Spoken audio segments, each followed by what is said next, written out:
जो सरकार है ये सरकार ओबीसी एससी बैकवर्ड के ये विरोधी सरकार।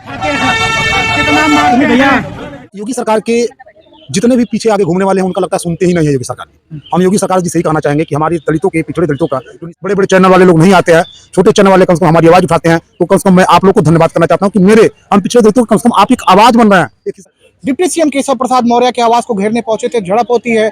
पुलिस वहां से बसों में भरकर इनको यहां से लेकर आई है और फिलहाल तमाम वो छात्र हैं, हाथों में इनके पोस्टर बैनर है जिसको लेकर ये अब क्या कुछ मांगे हैं इनसे हम बातचीत कर लेते हैं। जो तमाम वो मांगे 69,000 शिक्षक भर्ती को लेकर चल रहा था, हाथों में पोस्टर है। आप लोग पहुंचे थे डिप्टी सीएम के आवास तक, क्या कुछ हुआ घटना? जी, वहाँ पे हम लोगों को पहले से ही बैरिकेडिंग कर करके और बसों में लाद करके आतंकवादियों की तरह यहाँ एक गार्डन में छोड़ दिया गया।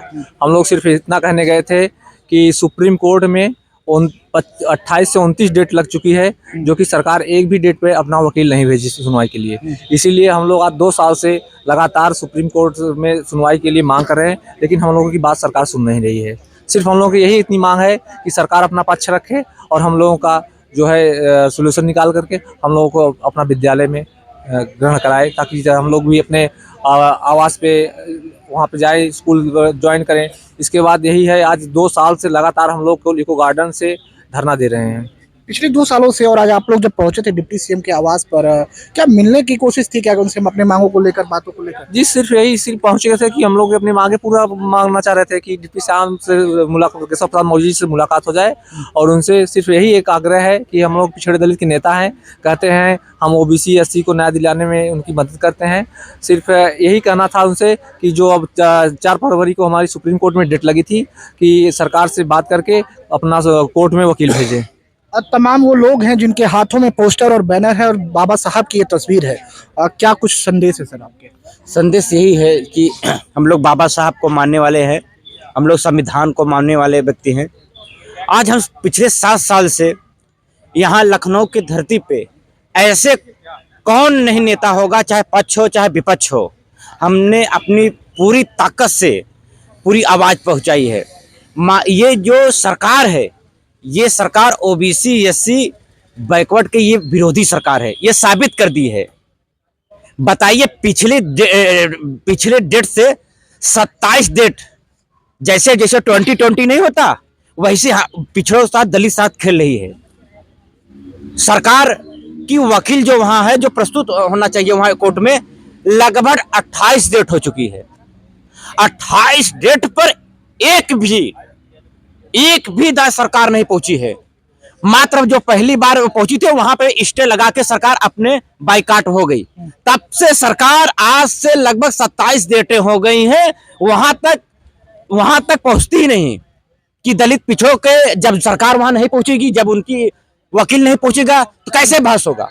अरे हम लोग के जो वकील किए हैं, जो हमारा वकील वहां प्रस्तुत होता है वो पैसे लेते हैं हमसे, सबसे आम बात नहीं है सुप्रीम कोर्ट का वकील वहां हम खड़ा कर सके।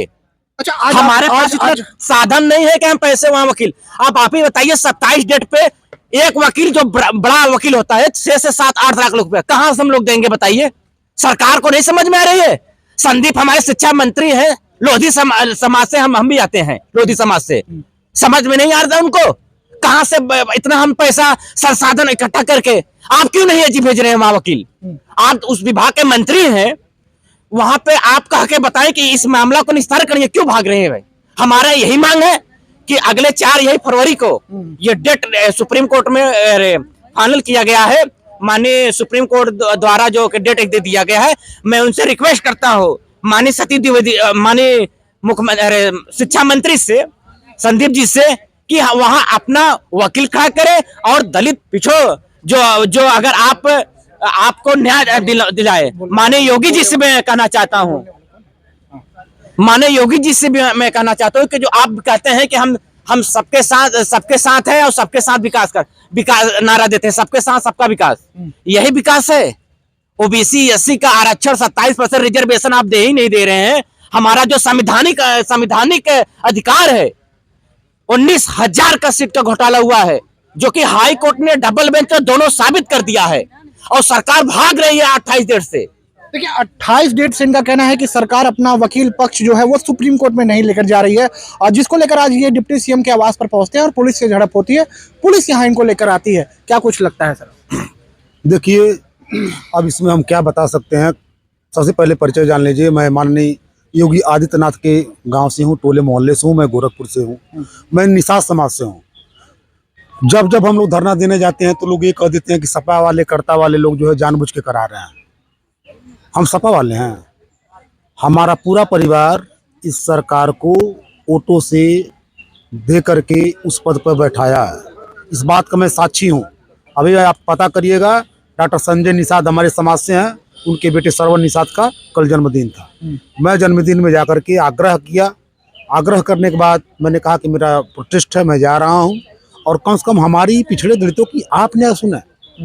मुझे लगता है कि योगी सरकार के जितने भी पीछे आगे घूमने वाले हैं उनका लगता है सुनते ही नहीं है योगी सरकार की। हम योगी सरकार जी से ही कहना चाहेंगे कि हमारे दलितों के, पिछड़े दलितों का, जो निषाद समाज के ज़्यादा से ज़्यादा लोग हैं जो आपको इस काबिल अगर बनाया है, आप एक राजा हैं, आप एक देश के मुखिया हैं, तो कम से कम मुखिया हैं तो आप हमारे साथ न्याय करें।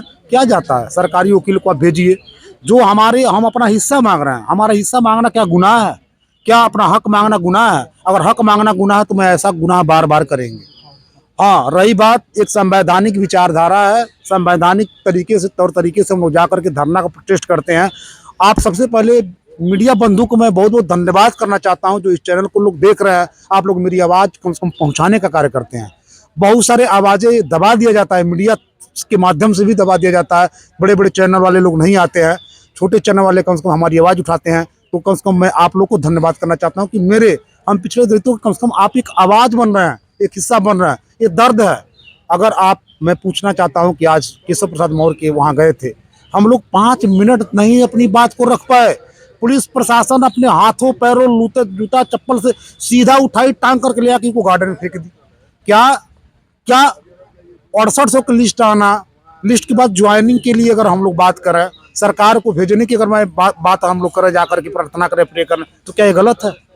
क्या न्याय मांगना गलत है? मैं यही कहना चाहता हूं अपने इस मुखिया जी से कि इस पर हमारी बातों का अमल कराएं।